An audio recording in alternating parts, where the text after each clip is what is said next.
Xavier Paulès est historien et spécialiste de la Chine contemporaine. Chercheur et maître de conférences à l'EHESS, il est rattaché au Centre d'études sur la Chine moderne et contemporaine. Aujourd'hui, nous le recevons dans l'émission d'entrée de jeu, où il est venu évoquer ses recherches sur le jeu et son actualité scientifique. Bonjour Xavier Paulès. Bonjour. Bienvenue sur Ludocorpus et dans l'émission d'entrée de jeu. Alors tout d'abord, une question très classique, est-ce que vous pouvez vous présenter ? Eh bien, avec plaisir. Donc, je suis historien et je dois dire que j'ai suivi plutôt un parcours classique avec les habituelles étapes de l'agrégation. J'étais normalien de Cachan, de l'école normale supérieure de Cachan également.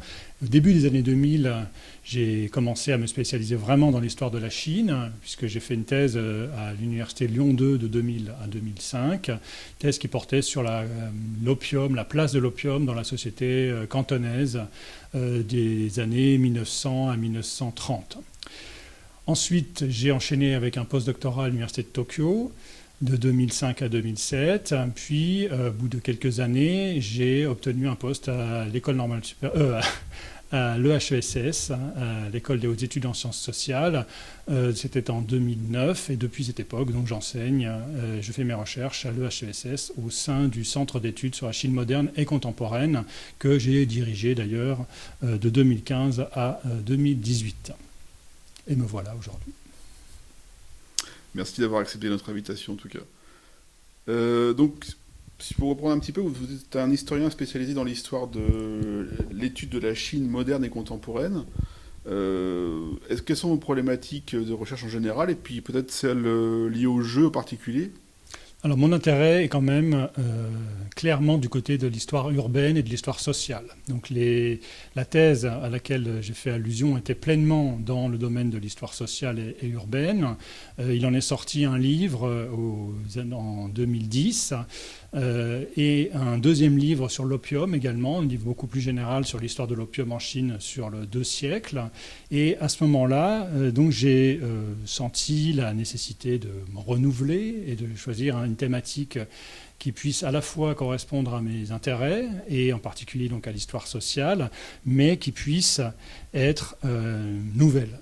Et donc c'est dans cette perspective-là que je me suis intéressé de plus en plus aux jeux de hasard. Et même si je peux dire que les jeux de hasard sont la problématique qui m'intéresse le plus aujourd'hui, j'ai quand même disons une curiosité un petit peu plus large, notamment du côté de l'histoire de la presse, du côté de l'histoire des communautés de Chinois d'outre-mer, ce qui a un lien avec les jeux de hasard. J'y reviendrai peut-être, puisqu'en fait, une des choses qui a été très peu étudiée par les historiens jusqu'à présent, historiens des jeux de hasard et historiens de la diaspora, c'est le fait que la diaspora chinoise au XIXe siècle et au XXe siècle a très largement contribué à disséminer des jeux de hasard d'origine chinoise qui sont toujours pratiqués dans nombre de pays dont on a parfois oublié qu'ils étaient d'origine chinoise, alors que c'était bel et bien des circulations au long cours dont il faut, à mon avis, écrire l'histoire. Donc voilà, je dirais que je suis un historien avec une multitude de centres d'intérêt sur la Chine moderne et contemporaine, histoire sociale, mais tout de même, depuis une quinzaine d'années, l'histoire des jeux domine mes préoccupations. Alors justement, je comprends bien de vouloir trouver une thématique nouvelle, mais plus particulièrement, qu'est-ce qui vous a fait tomber dans les jeux de hasard et d'argent ? Vous l'avez un petit peu esquissé.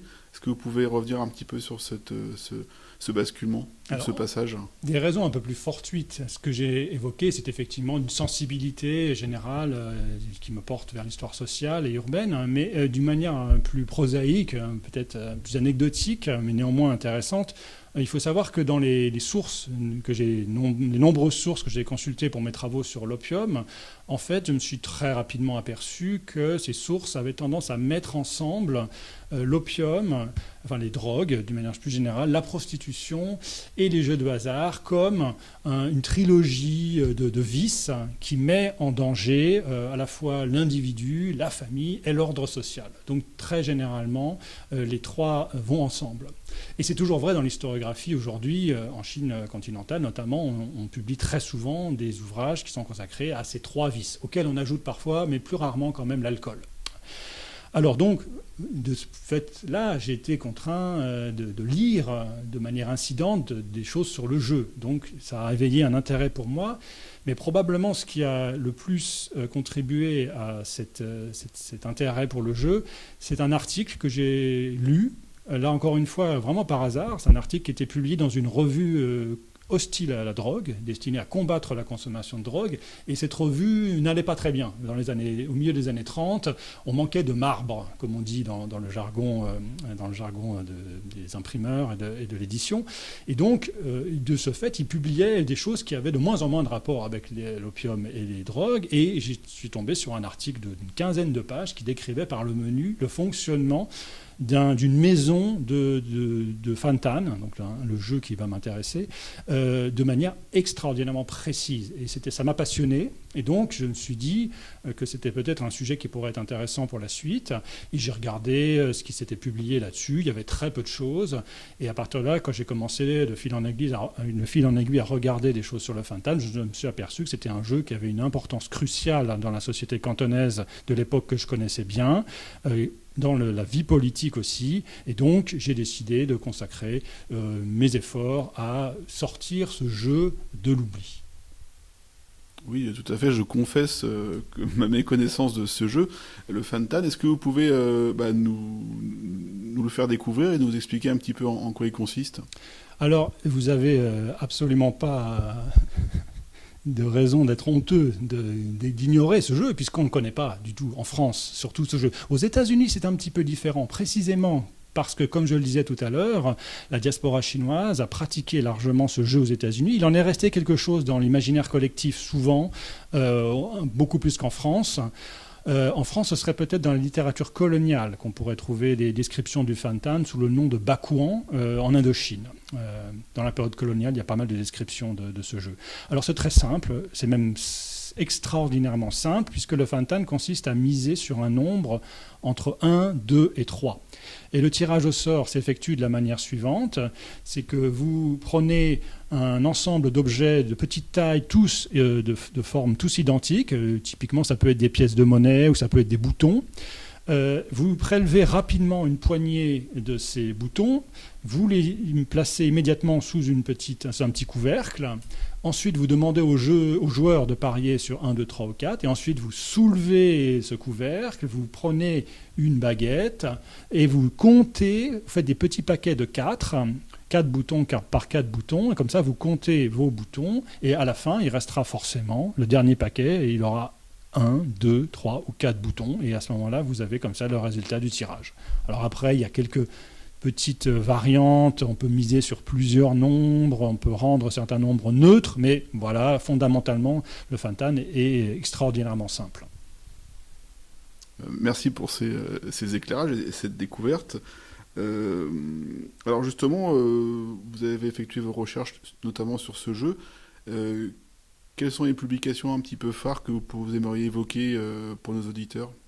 Alors, je peux dire que j'ai publié des articles tout à fait classiques pour des revues d'histoire qui visent à mettre en avant l'importance du Fantan à la fois au niveau de son empreinte dans l'espace urbain, puisque pour jouer au Fantan, on ne jouait jamais au Fantan entre copains à la maison ou avec sa famille, on jouait toujours dans des maisons spécialement consacrées à ce jeu, donc c'est des endroits, des maisons qui étaient très fréquentées dans le canton des années 20, 30, 40, donc j'ai consacré certaines publications à ça.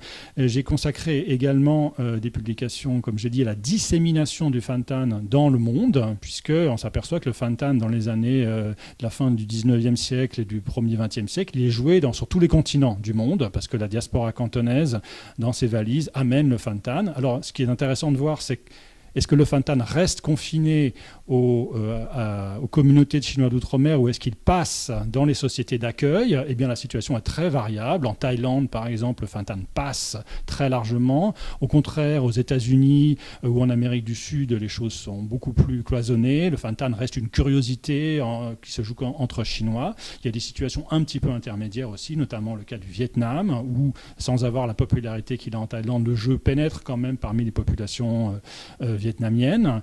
Et d'autre part, ce que je voulais peut-être mettre en avant, c'est le fait que j'ai franchi un Rubicon avec quelques hésitations, j'avoue, mais je l'ai fait, c'est d'écrire sur la situation d'aujourd'hui à Macao. Puisque aujourd'hui, les dernières tables de Fantan se situent à Macao, dans les casinos qui ont ouvert sur une large échelle depuis 2002. Et donc, de ce fait, j'ai lu des choses sur l'histoire récente des casinos.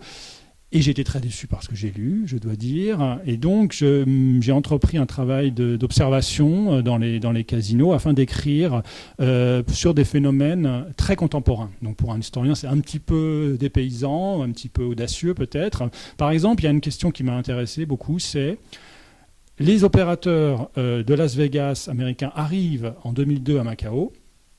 Ils essayent d'imposer leur modèle, c'est-à-dire des immenses casinos à thème avec une offre de jeux de hasard qui est essentiellement des machines à sous, pour des raisons très simples. Les machines à sous sont beaucoup plus profitables pour les casinos que les jeux de table comme le baccarat ou le blackjack ou le craps, etc. Ça n'a pas marché du tout. C'était un échec absolument retentissant. Quand vous allez dans un casino aujourd'hui en Europe ou aux États-Unis, vous voyez des machines à sous partout, quelques tables de jeu. À Macao, c'est exactement le contraire. Les machines à sous, ce sont une petite partie de chiffre d'affaires seulement, une petite partie des joueurs qui s'y consacrent, et par opposition à des immenses alignements de tables de baccarat qui, elles, retiennent l'attention des joueurs. Alors pourquoi ? Alors les explications ont été très insuffisantes, et dans plusieurs articles que j'ai écrits sur la question, j'ai tenté d'expliquer cette caractéristique du mode de jeu de Macao, des joueurs chinois de Macao, puisque ce sont des joueurs chinois très majoritairement qui jouent à Macao, et j'explique cela par ce que j'appelle un habitus qui provient d'ailleurs très largement du Fantan, qui met l'accent en particulier sur une sensibilité extrême au risque de tricherie de la part du casino. Et le joueur chinois a l'impression, et c'est pas qu'une impression d'ailleurs, qu'une machine à sous est une boîte noire sur laquelle il n'a aucun contrôle.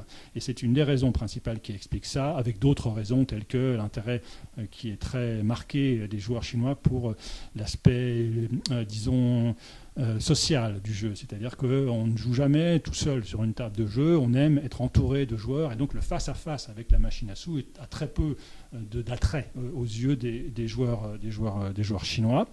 Et j'ai également écrit sur la notion d'électronisation des jeux plus récemment à Macao. Le rêve des opérateurs de casino, c'est de se débarrasser des croupiers. Les croupiers coûtent cher, se mettent en grève, tombent malades.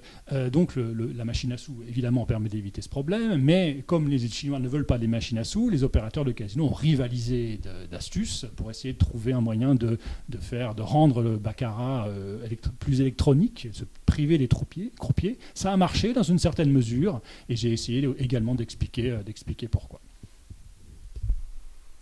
Peut-être de façon plus prospective, quelle va être votre actualité scientifique dans les prochaines semaines, les prochains mois ? Alors, les tout prochains mois, je vais présenter des résultats concernant l'histoire du Fantan à la période des Qing, c'est-à-dire en gros 18e, 19e siècle à l'Université de Londres, à la School of Oriental and African Studies dans un mois. Ce qui va me permettre, j'espère, d'avoir une discussion et me permettre d'affiner mes conclusions, parce que la grande question que je me pose, c'est que le Fantan, dans son histoire ancienne, était un jeu qui était répandu au niveau de l'ensemble de la Chine, et au 19e siècle, on s'aperçoit qu'il devient un jeu très régional. Et je voudrais expliquer pourquoi. Et c'est pas simple, en fait. Et personne n'a essayé de le faire jusqu'à présent. Donc voilà, c'est ce que je vais tenter de faire devant ce public qui j'espère pourra m'aider à améliorer mes hypothèses, peut-être. Et d'autre part, je dois également participer, toujours cet intérêt que j'ai pour la diaspora, à une journée d'études qui va commémorer les 20 années de la revue Diaspora, parce que je vais publier un papier dans le numéro anniversaire sur la diaspora chinoise en général, et ça d'une manière plus large, à plus long terme. Il faut que je finisse ce fameux livre que j'ai sur le métier depuis déjà de nombreuses années, sur l'histoire du Fantan, puisque le Fantan a cette particularité unique d'être un jeu, le seul jeu de hasard à ma connaissance, dont l'histoire dure plus de 2000 ans en fait. Le Fantan est resté identique à lui-même depuis la période des Han, c'est-à-dire en gros la période du 2e siècle avant Jésus-Christ, 2e siècle après Jésus-Christ, jusqu'à aujourd'hui, les dernières tables sur lesquelles il est joué à Macao. Donc voilà, c'est un magnifique sujet à mon avis, pour un livre qui puisse rendre compte de cette histoire de plus de 2000 ans. Et c'est ce que j'espère pouvoir finir dans les mois qui viennent, si tout va bien. Mais écoutez, merci beaucoup Xavier Paulès pour ces découvertes et je dirais ce voyage dans cet univers. Merci à vous Boris Noyer et aussi à Ludo Corpus pour m'avoir donné l'occasion de présenter un petit peu mes intérêts, mes problématiques de recherche. Et je vous dis à très bientôt, nous ne manquerons pas de vous suivre bien sûr sur Ludo Corpus. Au revoir. Pour celles et ceux qui nous regardaient depuis notre chaîne YouTube, n'hésitez pas à vous abonner afin de recevoir les nouveautés dès leur diffusion. Merci et à bientôt sur Ludo Corpus.